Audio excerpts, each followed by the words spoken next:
Hey everyone, and welcome to this week's edition of the DVC Show. I'm your host, Paul Krieger, and we are live in the Bob Varley studio in Orlando, Florida, as promised. And I'm joined at the table this week by Senior Sales Associate with the DVC Resale Market, Derek DeBoer. Hey now, great to be back. Yeah. So excited. My lovely wife and also Loan Origination Manager for Monera Financial, Amy Krieger. Hello. And our wonderful producer, John Sakari, a.k.a. a Big Fat Panda. The loan origination manager. She originates. They just start with her. She's pretty scary. That she is the first point of contact. It's where it begins, and she gets them going. So, but welcome everyone. We're so happy to be back in the studio with you this week, and we thought we'd kick off this round of shows with kind of a fun little dining episode, talking about the hidden gems of Disney Vacation Club dining. So those places that you probably don't always think about when it comes to maybe your dinner, maybe a snack throughout the day, or lunch, or something like that. Before we get into that, as always, please show some love for our sponsors over at the World of DVC Resale Market. You can give Derek a call. He's going to help you with that used timeshare of your choice. He said they've got some really good ones, low mileage on those used timeshares. Derek, do that again. Monera Financial, if you're looking to finance that timeshare purchase, Amy can help start with that process. And DVC Rental Store, where if you're looking to try before you buy, maybe rent some points at a discounted rate, or rent out your own Disney Vacation Club points, that's going to be the home for you. One additional plug we wanted to add, since we are talking dining this week, a new sort of company within the world of DVC, Unlocked Magic, which is going to sort of bring the tools of the trade to your Walt Disney World vacation. One specific one that will be relevant to our conversation today is the Disney Dining Reservation Finder. So here you're going to have unlimited alerts that you can set for those dining reservations that are hard to get. And then once you set that alert, you're going to get a text and email if that does become available. Additionally, in there for the DVC fans out there, there's a DVC availability finder, which is actually going to help you see all of the current DVC availability and also see how many rooms are available for a specific resort and room category. And that's something that's a little bit newer, going to help you maybe plan that vacation better, make you know like, hey, I need to actually book right now, or I have a little bit of time to wait because there's some more rooms remaining. So again, that is Unlocked Magic, unlockedmagic.com. Down in the show notes of this video, we will actually put a promo code for your first month free for signing up so that you can actually try it out and come on over and try all of those fun tools that we have inside Unlocked Magic. But I think that's it for plugs. Let's get to dining. I have not yet eaten today, so I am super hungry. So this show this week was actually sort of thought up by you, Amy. You sort of said, hey, let's talk some things we don't think about. So I think when we talk about dining, a lot of the same places come up, which is great because a lot of people just have their standby, and there's a lot of just really well-known, great table service, even quick service and stuff like that. But within the resorts, and specifically DVC resorts, because DVC resorts make up the bulk of the deluxe resorts, there are so many just great like little hidden gems you might not think about, like lounges and pool bars, and sometimes even just some of the quick service places that we don't think like you could have a really good meal at one of these. So that's why I wanted to kind of cover that topic. Yeah, I agree. You know, I feel like anytime we go to Disney World anymore, we kind of don't go in with a plan for our dining as much. It's sort of like, hey, let's just see what's available. And that's landed us in a lot of these hidden gems or a lot of these places that probably are not at the top of your attention. So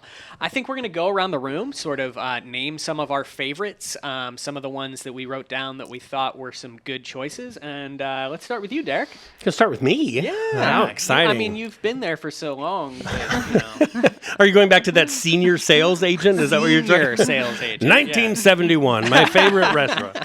First of all, let me make it clear to those at home, Paul has no excuse for saying he's hungry. Panda brought in donuts that are literally sitting right in front of Paul, and he refuses to eat them. So don't let him tell you he's hungry. You don't want to see like sprinkles all over my face and stuff like that as I'm like. I think the audience. I think the audience does. No, they don't. No. Yeah. So this was a great topic. So when I knew that I was able to kind of come back and join the show, and Paul said this was going to be one of the topics, I was very excited. I came in knowing I had 2 of them, and I was like, Paul, these are my 2. And then Paul mentioned and said, hey, what about blah, blah, blah. And I said, okay, you know what? I have to talk about that one first. So it's going to be my honorable mention is going to be the Cruise Cup Lounge at the Yacht Club. Yep. Now, I love that place. I've loved that place for literally probably decades. It's that little place right next to the Yachtsman's Steakhouse. Fantastic. Got a rowing theme to it. Big, comfy booths. But most importantly, they had something that was called prime rib sliders. Little prime rib sliders. And they were absolutely fantastic. You go there in the middle of the day. They have great selection of beer. They have the great prime rib sliders, but recently they no longer apparently carry the prime rib sliders. So I looked at the menu and I kind of panicked and I said, where are the prime rib sliders? And it's like, well, no, we got rid of them, but we added a few things. And I looked and I kind of chuckled to myself at 1 PM because I don't need like an 84-ounce tomahawk steak at like 1 PM. So I was like, okay. So that's my honorable mention. It's still a great place to go. I love it. The beer is great. Have I said the beer is great? Yeah. The beer is great. It's a great place. So Cruise Cup Lounge is still terrific to go to. Just bring an entire loaf of bread with you. Order the tomahawk, and then you've recreated the prime rib out of tomahawk. For everybody. For everyone in that's at the lounge, basically. And then the guests go, that guest has been here literally for 8 hours eating meat and bread. That's all he's done. But my official first choice is going to be the Gasparilla Grill at the Grand Floridian. I love it. I think the food is great. It's bright. It's cheery. Most importantly, 2 reasons. You can go in there, grab your food, sit out on their patio, which is terrific, and look at Cinderella Castle, and the marina is right there. That's terrific. We love to do, which what we discovered is get the food. Then, while you're waiting for your food, go rent a boat. Go rent a pontoon boat, then get in the pontoon boat with your food from Gasparilla Grill, sit, float out there on the Seven Seas Lagoon. I don't think you can go wrong with that, which is great. And you could bring your leftover tomahawk steaks. So it works out perfect. Well, folks, that's going to do it for our show. We're going to go get a pontoon boat and get some food from Gasparilla. No, I actually love one of the best memories I have is us. The fish Reuben. The fish Reuben that is no longer at Gasparilla. But they had this is probably also why they no longer have bed runners because we sat on the bed and ate it for some reason and dripped dressing on the bed runner. I feel so bad about it. We tried to clean it. Yeah, it was. I don't know if it was. That's just why a my long, dues have gone up. I don't know if it was just like a long day and we wanted to come back to the day. room or something like that, but we got it to go. And I remember, like, we just went back and laid on the bed and enjoyed. I know. And This there sounds was so weird. Thousand Island dressing that was all over the place. I just love that we're telling people to hunt for food that's no longer there. Yeah, exactly, yeah. But I mean, it makes me like the place. I did just have Gasparilla the other day. I was up there for Marathon Weekend, actually, and I got it the night before I did a half marathon, and it settled well. It didn't come up in the morning, so I was very happy. Yeah. So they have really good flatbreads there, and one of the ones they have now is called the broccoli and roasted tomato flatbread. So that sounds really good. They have a couple of other standby ones, and then their sandwiches are really good. They have like a Cuban sandwich and a blackened chicken and an Italian. So they have a really good variety, especially compared to like most of the other quick services out there right now. Good lead-off choice. I would definitely say check that one off. Thank you. We'll come back around for the second one. Panda, what is one of your hidden DVC dining gems? Okay, so all right, I'm going to give you the hidden one that I think is hidden. The Gurgling Suitcase Bar. Oh. And I don't know why. It's not very big. It's not very beautiful. It's not very special.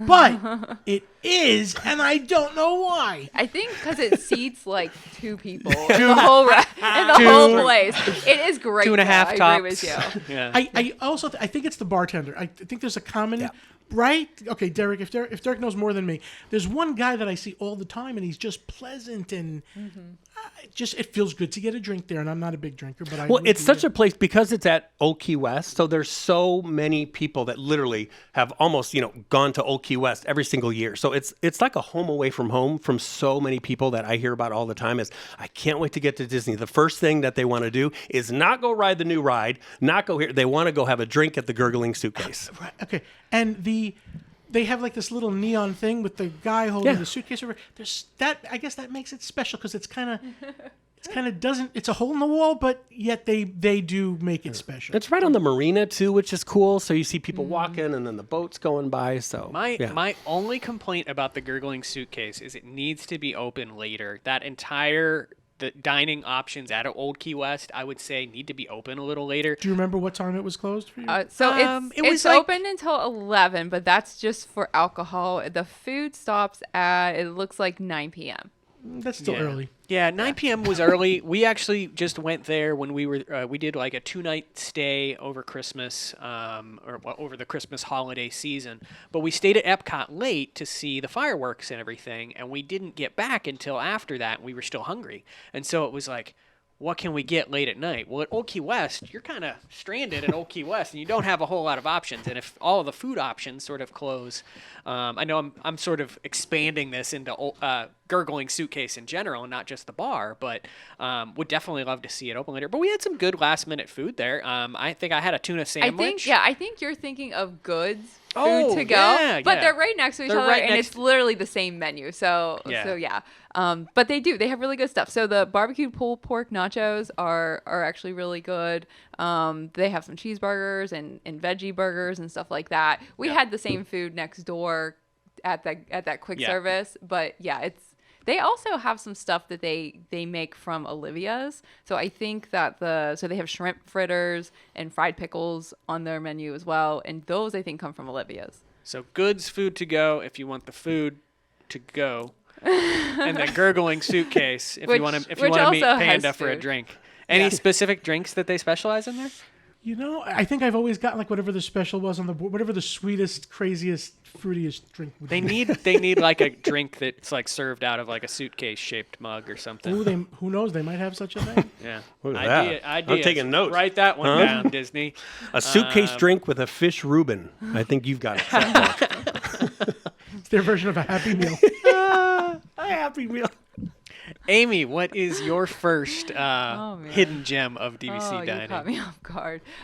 Okay, so my first one is going to be, and I just want to find the menu really quickly. The Beaches Pool Bar that is at the Grand Floridian. It's at the Beaches Pool. That's the one that has the waterfall thing and the slide. And at that pool bar, first of all, they have lobster sliders, which are amazing. So they're on these like split brioche type rolls, and they come with potato barrels, which are basically just tater tots. But ask for the sweet Thai chili sauce because that is really good. And there's some other really good things on the menu also. And there's a guy that works at that pool bar that I think has been there for a long time. And he provides amazing service. He just really hustles. Like you can just really tell. He came to our lounge chairs and got our order and brought us food. And he was just really friendly, recommended really good stuff. And I had mentioned him like maybe on like DVC Fan in the website or in the Facebook group, and there were multiple people that knew his name. So, like the service is that good that people remember him and remember his name. But the Beaches Pool Bar, it's open until 6 p.m. So you could even, like, if you're swimming late, like you could have dinner. You know what I mean? They have an island chicken Caesar salad. The lobster sliders are awesome. There's a artisanal burger that's on brioche with bacon and stuff. There's chicken nuggets. There's a couple of different like side dishes. So and then kids menus and some desserts and stuff. So it's a small menu, but you could literally make an actual meal out of it. And I really enjoyed it.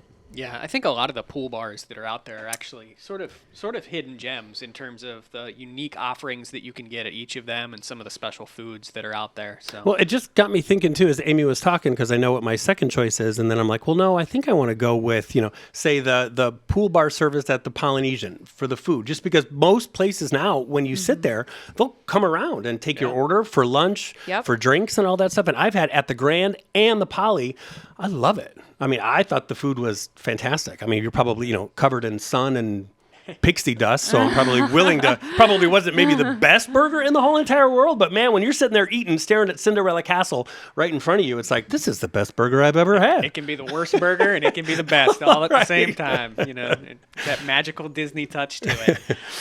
Mine is, I wouldn't call it necessarily a hidden gem, but it's something that I think people sort of shove to the back of their mind. Sticking with the Polynesian, Kona Cafe. I am just a huge fan of Kona. I don't think I've had a bad meal at Kona in the years that I've gone there, and it's constantly been overshadowed by Ohana. Of course. Everyone wants to go to Ohana, and Kona Cafe is like the redheaded stepchild, basically, of Ohana. Sometimes you can't even see Ohana because there's all the people waiting, or you can't even see the Kona Cafe because all the people are waiting to get into Ohana. You're like, is there a restaurant back there? Yeah, and it's like the people that didn't get their Ohana reservation. They're like coming up to Kona, going, "Yeah, I guess I'll eat What the heck is here. this? What is this? What do you have?" And it's like you can actually, I believe you can get like some of the same stuff around breakfast time. Some similar options. I think the Tonga toast they do serve on the Kona Cafe menu. So don't treat it as like this second class restaurant that is out there. It has some amazing food. I love their breakfasts. One of their main breakfast staples, just like a regular breakfast platter, but they have this like Mickey shaped muffin that came with it. I remember one time I got it and the Mickey muffin wasn't there and I was freaking out. I'll never forget that. Amy thought the trip was going to be ruined at that point. He's like watching this other plate go by, like, why did they have a Mickey muffin? It's like the same thing I ordered. Poor Paul. And so we asked the waitress, and she had to go get him his Mickey muffin. I wanted my Mickey muffin. It was It not the whole reason it was I not a ordered proud moment. that entire dinner. Also, some amazing fresh sushi options that are being served here. Probably one of the best places to get some fresh sushi on property is at Kona Cafe as well. So just a constant favorite of mine. If there's a dining reservation available and there's nothing else, like I'm super happy at that restaurant. So Could I just make a statement? I came in this morning and I thought, and we're doing this in the morning started, it's going to be a good day. My diet's going to be okay. I brought the 3 skinny people donuts to like keep them at bay. And now that's all they're doing is talking about food. And it's hard. what can we say? I'm sorry, Panda. So the other thing about Kona Cafe is it is easier to get into. And so, for example, I just looked because I wanted to like refresh my memory on the menu. Are you going to surprise me? It has a 10-minute walk-up wait right now. Let's go. So that's the second time. We'll see you later, folks. So you can get on the walk-up. You can get on the walk-up list pretty easily if you're trying to just wing it and not make a bunch of reservations and you just want to kind of be a little more spontaneous. It's pretty easy, and then it's also just pretty easy to find general reservations. But yeah, like Paul said, I do enjoy the menu. It's just a very solid. Usually, the service is really good. The sushi is good. And there's one thing that we have never ordered, and then I always forget to order it. And then every time I see someone order it, I'm like, oh, I want that pot sticker. It's like this giant it's like single what? Yeah. Plate-o pot It's sticker. like a whole plate. Yeah, big. Of one big pot sticker? I think it's like scored so that you can break it apart, but it basically fills the entire plate. It's just it comes out and it looks like you ordered one It gigantic. looked like a pancake to me. Yeah, like a pot sticker pancake. It was delicious. Oh, and Panda's had it too. Yeah. See, I need Imagine to get if that pot sticker were Mickey shaped, Paul. You would freak out. No, they just wouldn't bring it to me. That's what would happen. They would just bring me one that's like shaped like a frowny face or something. At least like it wasn't like a Wally chocolate they forgot to give. Oh, now that would have been that would have been fighting words right there. There we go, off the rails. Well, cool. Good first round, Derek. Good first round. Yeah, so I'm going to go with one that's probably may not be so hidden the wall per se, but for folks, me, it's whenever I'm at the Wilderness Lodge, aka Copper Creek, aka Boulder Ridge. It's no trip is complete without being able to go to Geyser Point. And I say my little hidden gem just because maybe not a lot of people know about it. I know a lot of people that I talk about Disney, and like Amy said to start the show, it's like everybody knows the big ones, the big ones that people get their ADRs for, the exact morning that it goes on. For me, I don't think there's any cooler restaurant than Geyser Point. I think the bar itself is so beautiful, and you're right there. You overlook the lake. They've got literally couches. Like so much of the seating is not your normal restaurant. Like, okay, here's a chair and I'm going to sit in a chair. They're almost like low to the ground and Yeah. the couches and the tables are low. So it's got a really relaxed feel to it. The food is fantastic. So again, atmosphere number one. You sometimes have to look around and go, wait a second, where am I? Am I at Walt Disney Because World? it's Bay Lake and not the lagoon. It's a whole different Exactly. world. It feels like you're somewhere so far away. And then you get to the food, and they've got this cheesy brisket as an appetizer that's incredible. But of course, the star of the show is the Geyser burger. It's the bison burger, which is incredible. It would only be more incredible if they didn't replace the waffle fries that they used to have. I knew that was going to come up. Yeah. Hashtag bring back the waffle fries. Bring back the waffle fries. So their chips are incredible. They're super nice. I know they're homemade, but I miss the waffle fries. But those things were. I mean, that was part of the whole bison Yeah. burger presentation. It was. Was the waffle fry as well. it Disney, bring back the waffle fries. Thank you. it's a simple request. Simple. But you yeah. know, they're just flash frozen fries. Like we know that they're not anything special, so it can't be that much more money. And I There's a don't. Chuck who was cutting them fresh that's so upset now. They like me.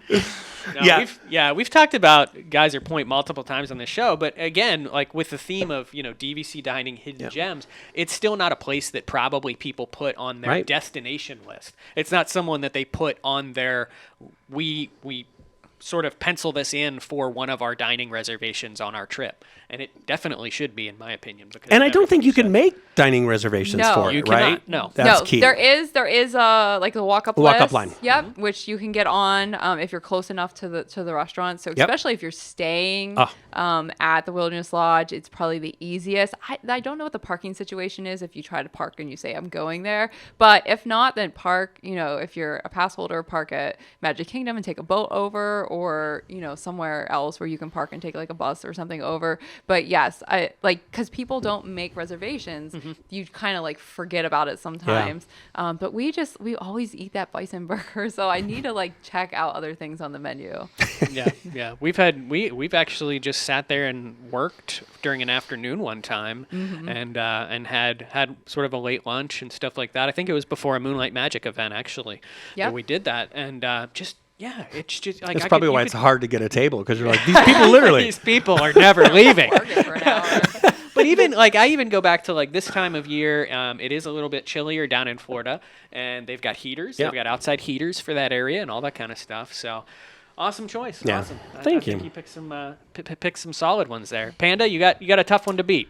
Yeah, and I'm going with the same way that Derek went. Wow, I was going to call you Doug. It's not really hidden. Primo Piatto at the Riviera.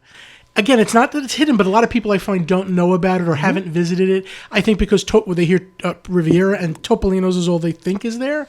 But Primo Piatto has consistently made everything since the pandemic. It comes in a bag, kind of like a picnic, like they give you and it's like, but I'm here. I'm going to just take it out of the bag.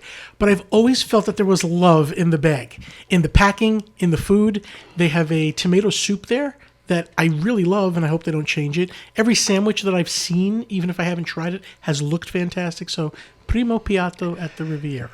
People will always say that I'm just a Riviera hater or something like that, but I will be 100% honest. I have not had a good meal at Primo Piatto. Now, it could be because I'm ordering terrible choices, which I fully Which admit is to. absolutely true. One time was a yogurt parfait, and it just it looked like Jell-O met old yogurt, and it was not what the picture showed.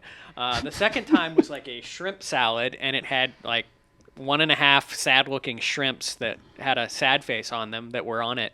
But my most recent time, I actually just jumped in there for coffee, and I granted it was like late at night, like right before, maybe like a couple hours, like an hour or so before they closed, but they had stopped making coffee in the coffee machine, and then they had poured it into like a little like a thermos? warmer Like a- thermos, and it was sitting next to the coffee maker, and it was definitely not keeping the coffee warm, and I had to pay for like at that point, like, coffee's on us tonight, like that, Right. that's what I would say if I worked there, but no, I paid for this coffee, and Full it was price.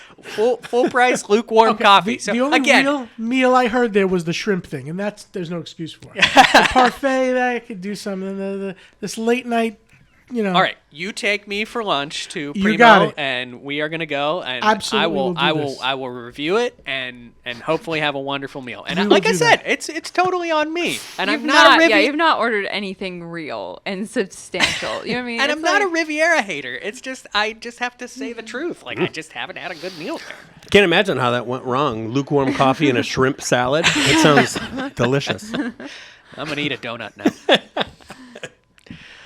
Amy, what is your next hidden DVC dining gem? Okay, so this isn't really hidden either because it's pretty much right in front of your face. But the Boardwalk Deli, which used to be the Boardwalk Bakery, so I think before they switched it over, a lot of people were just used to it, like, that's just that quick service at Boardwalk. That's just okay. Boardwalk Bakery. But since they've changed it over to Boardwalk Deli, Paul and I went and I really enjoyed it. So they have this Italian sub that is got like arugula and tomato and pesto and mayo, and it's on a ciabatta. And I sometimes like still think about that sandwich like late at night.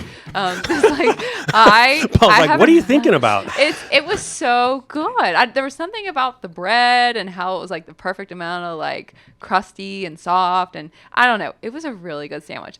And Paul had the warm pastrami Reuben. I thought it was really good. I thought the presentation was really cute. It looked like kind of one of those like, Jewish deli, pastrami type sandwiches. But the menu is small, but since they've changed it, I really like some of the items. So I think it's a good little option for, hopping in, getting some quick service food and going out, sitting on the boardwalk. There's no chairs or anything like that, but there are seats, around the boardwalk and stuff that you could have. So that's mine. Yeah. And Panda is doing everything can not to laugh on top. Panda is basically in my head There's right an now. advertisement there where, like, you're in the car with your wife, and all of a sudden she swerves. Like, what's going on here? It's that sandwich again, isn't it? She thinks about that sandwich. Her eyes glaze over. The car just veers. Yeah. Like you thought you had an entire conversation with her, and it's like, where you been the past? Oh, I'm thinking about It's that sandwich again. Soft, crusty bread. we're gonna have conversations later. Yeah, you know what? Sometimes Paul has to go to Disney without me for like work meetings and stuff. It wouldn't kill you to bring a sandwich back. It's like the peace offering to get back in the house. I brought the sandwich. Here you go. Oh, okay. Well, I don't know how I top that one at all. My last one, going back to the Beach Club Yacht Club area, is Martha's Vineyard, which is another lounge in that area. Oh, yeah. And we went there one night, late at night. We sort of, it again. Our approach to Disney dining can go one of two ways. It can fail horribly because there's just no options available, or we find something great. You'll find us at the McDonald's drive-thru. That has happened once before. That has happened on a night at Animal Kingdom It's Lodge. embarrassing. We duck down so nobody sees us when we go through that McDonald's. 20-piece McNugget, please. I'll take the 20-piece. Extra honey mustard. Martha's Vineyard, we stumbled in there we didn't stumble in there, but we walked in there. Maybe we stumbled out. But we walked into Martha's Vineyard and, just again, another very nice lounge to have dinner in or grab some snacks. I think we had some chicken wings that night. I don't remember what else we had. Yeah, so the chicken wings are good. They always seem like they had some kind of a special. So Yeah. I think it was like fish tacos one time and then like a certain burger another time. Now, I will say, looking at the menu right now, it's a little more pared back than what it was. Yeah. This was only like a year ago, though. But I think, so there's like wings and chowder and cheese plates and potato barrels and mussels, and that's about it right now. But I think they do have specials. That's a very odd combination. How do you go from potato barrels to mussels? Like, those are two things that normally are not paired on a menu together. But Yeah. I didn't even know they serve food there. Yeah. Because that place Yeah. always seems to be like, is it open? Is it not open? And even sometimes when I look at it, when I'm staying at like the Beach Club and kind of walk by it, it always has this like, it looks like someone's living room, right? Like it kind of like, does. am I It's supposed to go cozy. in there or not? Yeah, they do need to liven up the space a little bit, Yeah. but it suffers from the same thing that Kona does, where you've got all the sad people that didn't get their their beaches and cream reservation next door, and then they're coming in. What do we do for dinner? And it's like, And they walk in and go, "You got any potato barrels?" got any mussels? But I think I'm pretty sure that the food's being made probably in the same kitchen cool. as No. the beaches and creams. Yeah, and Yeah. it's open 4 to 11, and there is one server that I swear That is true. She also hustles, and every time we look in there when we walk by, it's the same woman. She is really good, but yeah, I swear there's one server there. She just never leaves. It's like open, and here we are. That pick served the purpose of this whole show, because that truly is like a hidden gem that I didn't even know that you could actually get food there. So Yeah, it's nice even- work. Right next to it is even like a little like convention space. I'm pretty sure The where aerials. the aerial The restaurant formerly known as Ariel's. Yeah. Yes, Yeah. which now it's closed, I think. But they Yeah. use it for like meetings and weddings. weddings. It and is stuff. like one of the cheaper wedding options if you are looking to do like a small reception or something at Disney. But again, like sort of harkens to the theme of the show here, which was thinking about these places that you otherwise wouldn't put on your radar. Hopefully, we've sort of added some to your list for your next trip down home to your Disney Vacation You know Club what else? property. I want to mention a few that we hear about a lot. That from like the DVC Facebook group that maybe a lot of people don't know about. The Paddock Grill, which is a pool bar at Saratoga Springs. That one gets a lot of Love. But it's still very hidden, I think. They have things like shrimp tacos and Cobb salad and burgers and stuff. And then the other one is the Turtle Snack Shack, I think it's called. It's at Old Key West. It's also a pool bar. I wanted to look it up real quick.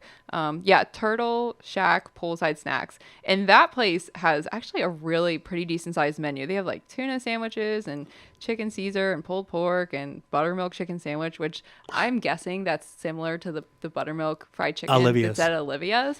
Yeah, and loaded nachos and pizza and stuff like that. So don't discount those pool bars. They have small menus, but some of the stuff is really good and just really easy and convenient for you to just go and get some food real fast. Yeah. All great options. I'm super hungry now, so I'll be eating donuts during the entirety of the next show. So make sure you tune in next week for that one. But that'll do it for this week's episode of the DVC Show. I hope you all have a wonderful week, and we will see you next time.